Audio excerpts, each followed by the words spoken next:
On this video, I'm going to talk about showing up for trust. And what I mean by that is it's easy to say, oh, I trust it's going to work out. I trust the universe. I trust God. I trust whoever you feel that higher power is. I trust myself. But until you really walk that path of what you're talking about within that trust, do you really? Do you really trust? So here I'm just going to give a few pointers and a few exercises that you might do within that trust space for when you're showing up with trust. So I'm Lucy. I'm a holistic peak performance coach, speaker, and best-selling author. Showing up for trust. I first heard about this when I was within a program for meditation, actually. And she talked about it's okay to say, I trust. I trust this thing. I trust it'll work out. And that's great. But are you really trusting? So my question to you, is there something that you're saying, I'm trusting it's going to work out? And I'm going to share something that is personal to me where this was a really great question at this time in my life. So first of all, I'm asking you, is there something you're saying, I'm trusting it's going to work out right? Or when this happens, I'm just going to trust because I trust the greater power that is with me and I'm aligned with. And then when you really do have that thing happening, so like for me, it is finding a house. So I have been looking for a house for many, many years, and I'm in rented accommodation as I record this, and I have kept on saying I'm trusting that the right house will turn up at the right time. The right house will turn up at the right time. And there are many times I could have gone, oh, let me just move somewhere different and it'll be okay. But I've trusted and I've stayed here to allow the right place to turn up. Now, that place I thought turned up last year, at the end of last year. It turned out not to be the right place because although I put my bid in, I was outbid. It turned out to be a closed bid. And so, okay, I trust that's the right thing for me. There goes the trust thing again. So I trust this is the right thing for me. And there's a reason that I didn't get that house because there's going to be something better.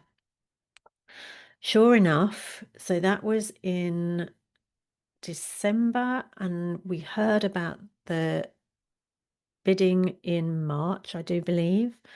And then in in May, so a couple of months later, another house popped up and I went to see it. And I felt exactly the same as I did about the other house. It was just like I stepped into it and I love it. And it feels like it's giving me a big hug when I walk into through the front door.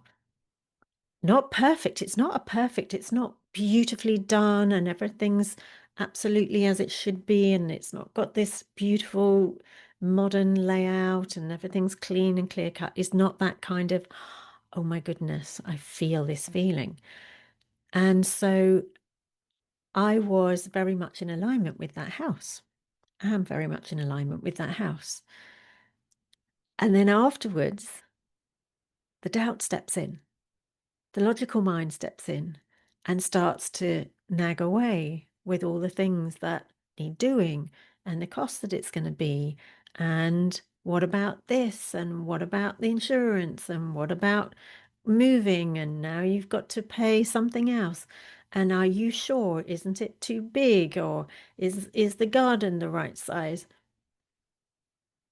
And yet I have to bring myself back to trust because I could feel I was having some sleepless nights about this, and the worry person was nagging at me. And so when I heard this, trusting and actually walking the path of trust, it was like, oh, that's where I'm at right now again.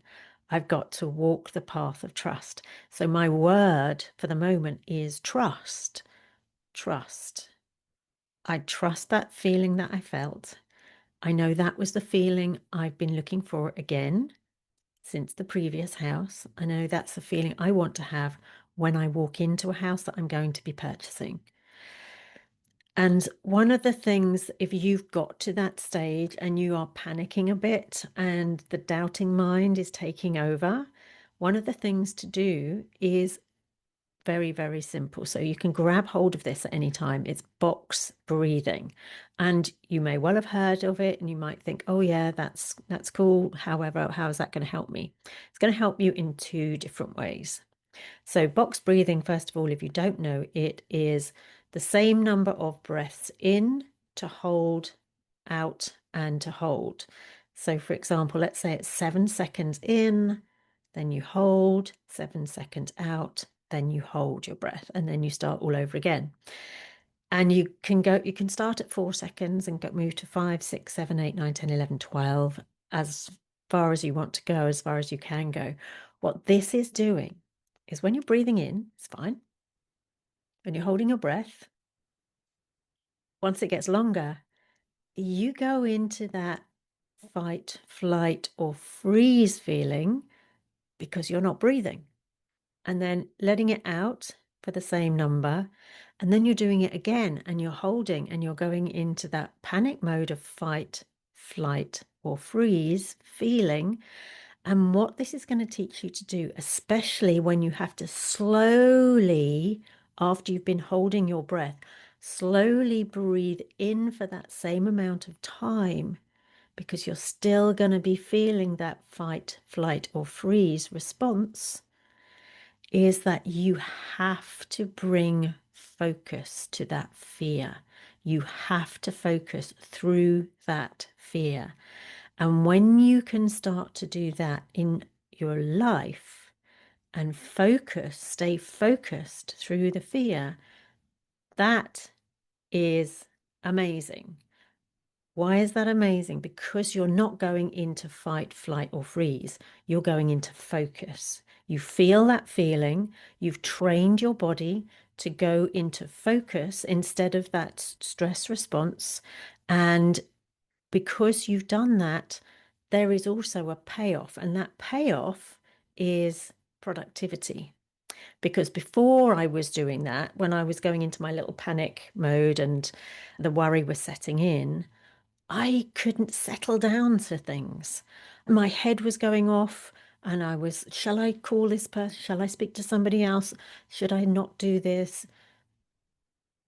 Until I could calm everything down, calm down my parasympathetic nervous system and focus through that fear. Focus on what I needed to focus on. So the productivity side, the other side of that, was huge. The benefit of getting back into production and not feeling unproductive at the end of the day, which was driving me crazy, to be honest, because I like to be productive. I like to know what I'm doing, when I'm doing it, and get things done.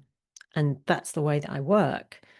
But this was just, it was like mind fog. It wasn't good at all. And so doing this exercise will really help you if that's something you're going through, and really walking the walk of trust in your situation. There will be another video coming up on screen, so I'll see you over there. In the meantime, if this has been helpful, do give it a thumbs up and have the most awesome day. Bye for now.